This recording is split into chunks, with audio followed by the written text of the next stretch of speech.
सुलह हुदैबिया इस्लामी तारीख का एक अहम मोड़ है, जिसमें रसूलुल्लाह सल्लल्लाहु अलैहि वसल्लम ने कुरैश के साथ एक मुआहिदा किया जो बज़ाहिर मुसलमानों के लिए नुकसानदेह लगता था, लेकिन दर हकीकत यही मुआहिदा फतेह मक्का का पेशखेमा साबित हुआ। 6 हिजरी में नबी करीम सल्लल्लाहु अलैहि वसल्लम ने ख्वाब देखा कि आप सल्लल्लाहु अलैहि वसल्लम और सहाबाए किराम रिजवानुल्लाहि अलैहिम अजमईन मस्जिद हराम में दाखिल हो रहे हैं और उम्रा अदा कर रहे हैं। इस ख्वाब को वही इलाही की बशारत समझते हुए आप सल्लल्लाहु अलैहि वसल्लम ने सहाबा किराम को तैयार किया कि वो उम्रे के लिए चलें। तकरीबन 1400 से 1500 सहाबाए किराम रिजवानुल्लाहि अलैहिम अजमईन आप सल्लल्लाहु अलैहि वसल्लम के साथ मदीना से रवाना हुए। चूंकि ये महज एक इबादत का सफर था, इसलिए मुसलमान गैर मुसल्लह थे और सिर्फ हल्के हथियार जाती दिफा के लिए साथ रखे गए। कुरान में इस ख्वाब की तस्दीक कुछ यूं बयान की गई है, यकीनन अल्लाह ने अपने रसूल का ख्वाब सच्चा कर दिखाया कि तुम इंशाअल्लाह जरूर मस्जिद हराम में दाखिल होगे अमन के साथ। कुरैश की मज़ाहमत और हुदैबिया के मुकाम पर क़याम। जब कुरैश को पता चला कि मुसलमान उम्रा अदा करने आ रहे हैं, तो कुफार ने मुसलमानों को रोकने का फैसला किया। रसूलुल्लाह सल्लल्लाहु अलैहि वसल्लम ने कुरैश के साथ किसी भी जंग से बचने के लिए हुदैबिया के मुकाम पर क़याम फरमाया, जो कि मक्का मुकर्रमा के करीब था। आप सल्लल्लाहु अलैहि वसल्लम ने कुरैश के पास मुख्तलिफ कासिद भेजे ताकि अमन से दाखिले की इजाजत ली जा सके, लेकिन कुरैश राजी न हुए। सिफारतकारी और हजरत उस्मान रज़ियल्लाहु अन्हु की कुरैश से मुलाकात। रसूलुल्लाह सल्लल्लाहु अलैहि वसल्लम ने हजरत उस्मान बिन अफ़्फ़ान रज़ियल्लाहु अन्हु को कुरैश के पास सफीर बनाकर भेजा ताकि वो उन्हें समझाएं कि मुसलमान सिर्फ उम्रे के लिए आए हैं और कोई जंग नहीं चाहते। कुरैश ने हजरत उस्मान रज़ियल्लाहु अन्हु को रोक लिया और अफवाह फैल गई कि उन्हें कत्ल कर दिया गया है।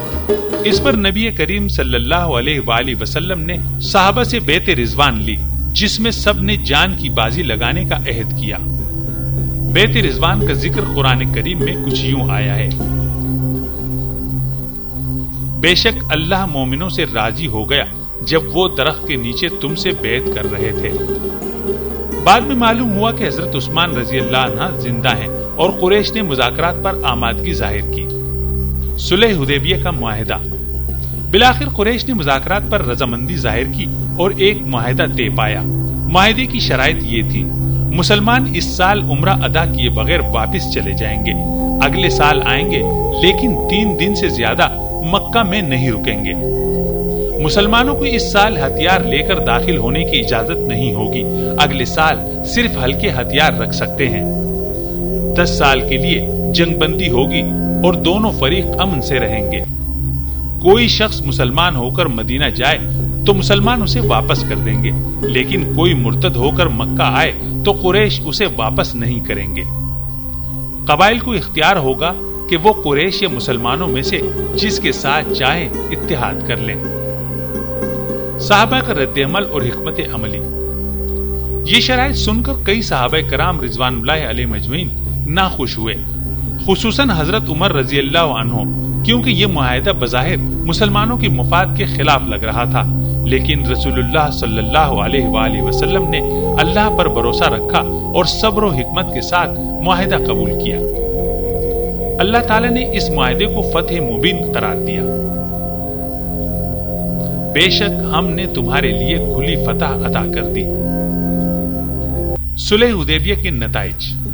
10 साला जंगबंदी के बाइस मुसलमानों को अमन के कयाम का मौका मिला, जो इस्लाम फैलने का सबब बना। कुरैश और दीगर कबाइल को इस्लाम के हकीकी पैगाम को समझने का मौका मिला और कई लोग इस्लाम में दाखिल हुए। 2 साल में मुसलमानों की तादाद दुगनी हो गई, जो इस बात का सबूत था कि इस्लाम की दावत को पुरअमन माहौल में ज्यादा कामयाबी मिल रही थी। कुरैश ने खुद मुआहिदा तोड़ा, जिसके नतीजे में मुसलमानों को मक्का फतह करने का जवाज मिला और बिलाखिर 8 हिजरी में फतह मक्का हुई। नतीजा, सुलह हुदैबिया महज एक वक्ती मुआहिदा नहीं था, बल्कि ये इस्लाम की सबसे बड़ी फुतूहात में से एक का पेशखेमा साबित हुआ। اگرچہ بظاہر یہ معاہدہ مسلمانوں کے خلاف نظر آ رہا تھا، لیکن اللہ کی حکمت اور رسول اللہ صلی اللہ علیہ وآلہ وسلم کی بصیرت نے اسے ایک عظیم کامیابی میں بدل دیا۔ قرآن کی آیات اس واقعے کی عظمت اور حکمت کی وضاحت کرتی ہیں، جو آج بھی قیادت، صبر اور حکمت عملی کے حوالے سے مسلمانوں کے لیے ایک سبق ہے۔